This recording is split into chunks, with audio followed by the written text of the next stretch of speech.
नमस्कार, मैं कमलेश कबीर आपका एक बार फिर स्वागत करता हूं इस नए एपिसोड में।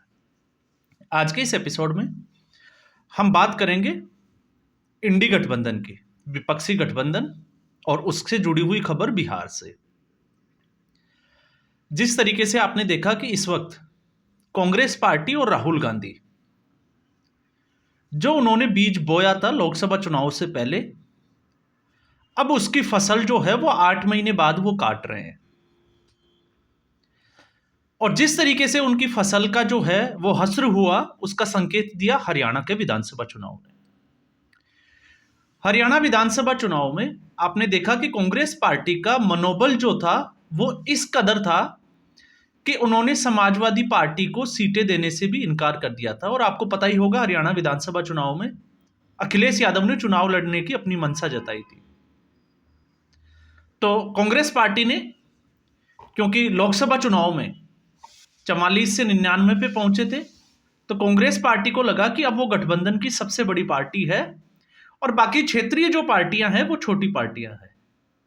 और क्षेत्रीय पार्टियों ने भी जो है वो कांग्रेस पार्टी को बड़ी पार्टी का दर्जा दिया, क्योंकि वो राष्ट्रीय पार्टी है। अब ऐसी स्थिति में हरियाणा के विधानसभा चुनाव ने कांग्रेस पार्टी की उस पोल पट्टी को खोल के रख दिया। अब जब महाराष्ट्र चुनाव में ये पहुंचे तो रही सही जो कसर थी हरियाणा की, उसमें महाराष्ट्र के चुनाव परिणाम ने स्टांप लगा दिया। और स्टांप ये लगा दिया कि क्षेत्रीय पार्टियां कांग्रेस पार्टी से दबने वाली नहीं है। वो अपने अपने क्षेत्र में जो है वो कांग्रेस पार्टी के साथ छोटे भैया के रूप में नहीं, बड़े भाई के रूप में जो है वो काम करेगी, क्योंकि अब तक तो जो है वो कांग्रेस पार्टी ही बड़ी थी। और जैसे ही महाराष्ट्र के चुनाव परिणाम आए, आप सोच के देखिए, अगर महाराष्ट्र में जिस तरीके के चुनाव परिणाम आए, अगर उसके विपरीत चुनाव परिणाम होते तो आज सारी पार्टियां जो है वो कांग्रेस पार्टी के पीछे खड़ी दिखाई देती। लेकिन जैसे ही चुनाव परिणाम आए, समाजवादी पार्टी ने तो खुले तौर से राहुल गांधी के खिलाफ जैसे लग रहा हो कि मोर्चा ही खोल दिया। और उसकी जो बानगी है वो सदन से लेके, और अगर हम बात करें उत्तर प्रदेश तक, तो वो दिखाई देती है। और उत्तर प्रदेश ही नहीं, अब तो महाराष्ट्र की इकाई भी कूद पड़ी है। समाजवादी पार्टी का ज्यादा वर्चस्व जो है वो महाराष्ट्र में है नहीं, लेकिन फिर भी समाजवादी पार्टी जो है वो महाराष्ट्र में आंख दिखा रही है और सीधे तौर से जो है वो गठबंधन तोड़ने की बात कर रही है। अब स्थिति यह है कि कांग्रेस पार्टी अलग मुद्दों पे सदन में जो है वो, आपने देखा होगा, दूसरे मुद्दों पे हो हल्ला कर रही है, तो समाजवादी पार्टी संभल के मुद्दे पे। और ऐसे में 3 दिन पहले जो शुरुआत हुई थी, टीएमसी, सबसे पहले टीएमसी ने जो है वो गठबंधन में बगावत का, जिसको कहें कि बिगुल फूंका, और ममता बनर्जी ने इच्छा जता दी कि वो इंडिया गठबंधन का नेतृत्व करने के लिए तैयार है। और आप देखोगे तो जिस तरीके से, क्योंकि ममता बनर्जी ने कहा कि गठबंधन की जो पैरोकार है वो ममता बनर्जी है, टीएमसी है, तो टीएमसी तो नहीं थी। इसकी शुरुआत जो है वो बिहार से हुई थी, और ये गठबंधन जाके टूटेगा भी बिहार में ही, क्योंकि अब आपने देखा महाराष्ट्र के चुनाव हो गए, अब दिल्ली के विधानसभा चुनाव, और उसके बाद में है बिहार के विधानसभा चुनाव। 2025 आखिरी तक जो है वो बिहार में चुनाव होने वाले हैं। तो दिल्ली की स्थिति आप सभी को पता है, क्योंकि दिल्ली की स्थिति वैसी ही बनी हुई है जैसी कि लोकसभा में। दिल्ली में जो है वो गठबंधन रहेगा, लेकिन पंजाब में गठबंधन नहीं होगा। और इस बार विधानसभा चुनाव में हरियाणा में कांग्रेस पार्टी ने फिर वही जो है वो रवैया, जिसकी मैं बात कर रहा था, आम आदमी पार्टी के साथ किया। तो अब वो जो है वो दिल्ली में भी वही स्थिति बनने वाली है। दोनों पार्टियां और एक दूसरे के खिलाफ मोर्चा भी खोल चुकी है। तो अब ऐसी स्थिति में जब ममता बनर्जी ने कहा कि वो नेतृत्व करने के लिए तैयार है, तो उसके बाद में अखिलेश यादव ने बिना शर्त जो है वो तुरंत जो है वो समर्थन किया कि वो ममता बनर्जी के साथ खड़े हैं। और यही बात जो है वो देखी गई संजय राउत के द्वारा, शिवसेना और प्रियंका चतुर्वेदी का जो अगर आप स्टेटमेंट देखोगे। तो अब ऐसी स्थिति में बाकी राज्यों की अगर हम बात करें, तो बाकी राज्यों में इसका जो है वो ज्यादा असर देखने को नहीं मिलेगा, लेकिन अब बिहार में, और बिहार में इसलिए क्योंकि बिहार में अब चुनाव है, तो अब सारी पार्टियां जो है वो चुनावी उसमें माहौल में जाने वाली है।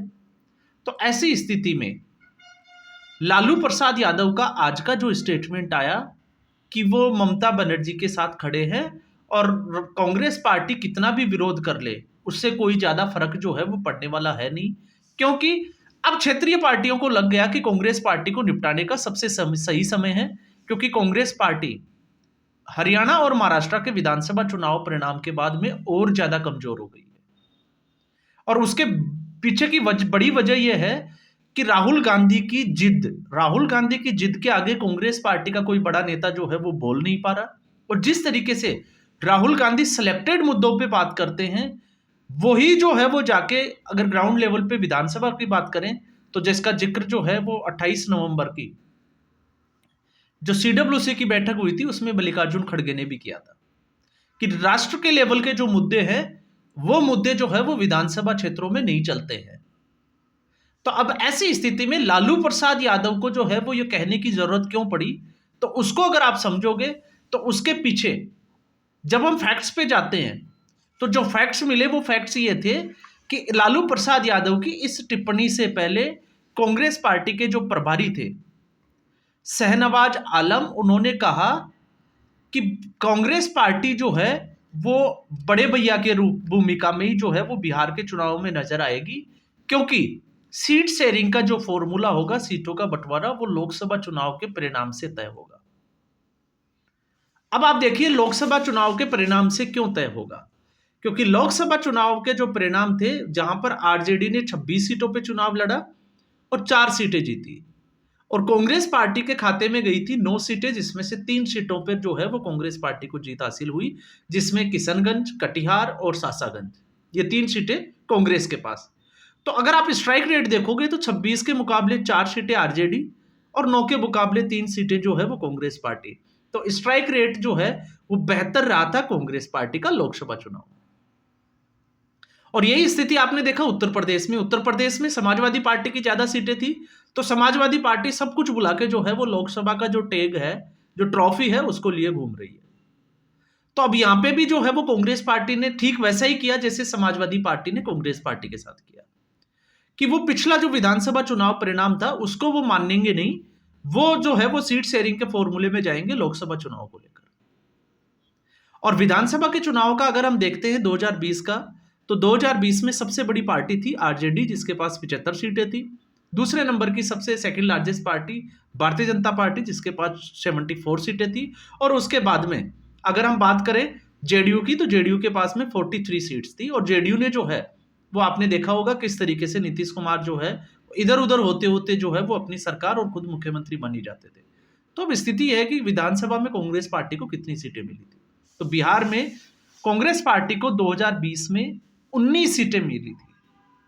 इसीलिए जो है वो कांग्रेस पार्टी बात कर रही है कि आज भी जो लोकसभा का जो चुनाव परिणाम आया है और जिस गठबंधन की वो बात कर रहे हैं, क्योंकि उससे पहले महागठबंधन था और अब जो है वो इंडी अलायंस बन गया, तो इस गठबंधन में कांग्रेस पार्टी बड़ी पार्टी बन के निकली, क्योंकि उसके पास 99 सीट थी। तो ये दावा किया कांग्रेस के प्रभारी जिसको हम बात कर रहे हैं शाहनवाज आलम ने, और उसी के बाद से जो है वो इसमें गठबंधन में विरोध के सुर तेज हो गए, क्योंकि आरजेडी जो है वो कांग्रेस पार्टी को बड़े भैया के रूप में स्वीकार करने के लिए इनकार कर चुकी है। तो यह उसी कड़ी का जो है वो ये रिएक्शन था कि लालू प्रसाद यादव ने सीधे तौर से कहा कि राहुल गांधी जो है वो इसके लिए, या हम कहें कि इंडिया गठबंधन के नेतृत्व के लिए ठीक नहीं है, इसकी कमान जो है वो ममता बनर्जी को देनी चाहिए और बिना किसी शर्त के देनी चाहिए। तो जब मीडिया ने उनसे पूछा कि अगर कांग्रेस पार्टी इसका विरोध करेगी तो सीधे तौर से जो कहा वो बड़ा दिलचस्प था कि कांग्रेस पार्टी के विरोध करने से कोई फर्क नहीं पड़ता है। तो यह है कांग्रेस पार्टी की इस वक्त की हैसियत। और ऐसी स्थिति में कांग्रेस पार्टी जिन क्षेत्रीय पार्टियों को कमजोर करने चली थी, महाराष्ट्र में आपने देखा 102 सीटों पे चुनाव लड़ा, कितनी सीटों पे जीत हासिल हुई। और हरियाणा में अगर कांग्रेस पार्टी गठबंधन में जाती तो लग रहा था कि 4 से 5 सीटें जो है वो और निकाल सकती थी, जिस तरीके से आम आदमी पार्टी को कुछ सीटों पर ठीक ठाक वोट मिले। ठीक ठाक का मतलब 10,000 से 15,000, और कुछ सीटों पे जो है वो जीत हार का जो मार्जिन था वो 2 से 3,000 या 4,000 के आसपास था। तो ये उम्मीद लगाई जा सकती है कि वो सीटें जो है वो कांग्रेस पार्टी निकाल सकती थी और फाइट में आ सकती थी, लेकिन कांग्रेस पार्टी ने ऐसा नहीं किया, क्योंकि कांग्रेस पार्टी को जो लोकसभा में संजीवनी मिली थी, तो कांग्रेस पार्टी अपने आप को वापस खड़ा करने में लग गई और उसने जो है वो क्षेत्रीय पार्टियों को नजरअंदाज किया। अब आप चाहे महाराष्ट्र की बात कर लीजिए, और अब ऐसी स्थिति जो है वो बिहार में बनने वाली है, लेकिन उससे पहले आरजेडी के जो सुप्रीमो है लालू प्रसाद यादव, उन्होंने ये एक नया बयान देके जो है वो नया धमाका कर दिया। और इसमें आपने देखा होगा, कांग्रेस पार्टी की जो इकाई है बिहार की, उसके अध्यक्ष है अखिलेश प्रसाद सिंह। उनका स्टेटमेंट तो उसी दिन आ गया था जिस दिन ममता बनर्जी ने ये स्टेटमेंट दिया था कि वो इंडिया गठबंधन का नेतृत्व करने के लिए तैयार है। तो अखिलेश प्रसाद सिंह ने उस दिन भी कहा था कि टीएमसी जो है वो सिर्फ और सिर्फ एक जो है वो पश्चिमी बंगाल तक ही सीमित है, दूसरे राज्यों में उसका कोई वर्चस्व नहीं है, इसलिए वो इंडिया गठबंधन की बड़ी पार्टी जो है वो यह नेतृत्व नहीं कर सकती है। और ममता बनर्जी ने कहा था कि वो बंगाल छोड़ना नहीं चाहती, लेकिन वो इस गठबंधन को बंगाल से ही चला सकती है। तो कंट्रोवर्सी जो है वो लगातार बढ़ती जा रही है, और इसका असर जो है, जिस तरीके से लग रहा था कि ये पूरा जो सेशन है उसमें कांग्रेस पार्टी और विपक्षी गठबंधन जो है वो भारतीय जनता पार्टी पे हावी रहेगा, लेकिन बहुत ही जल्दी 4 से 5 दिन में हमने देखा कि पहले ही जो सप्ताह है उसके गुजरने के बाद में जिस तरीके से विपक्षी गठबंधन में फूट पड़ी, और अब तक उसका असर जो है वो सदन में, चाहे वो लोकसभा हो या राज्यसभा, दोनों सदनों में उसका जो है वो दिखाई दे रहा है।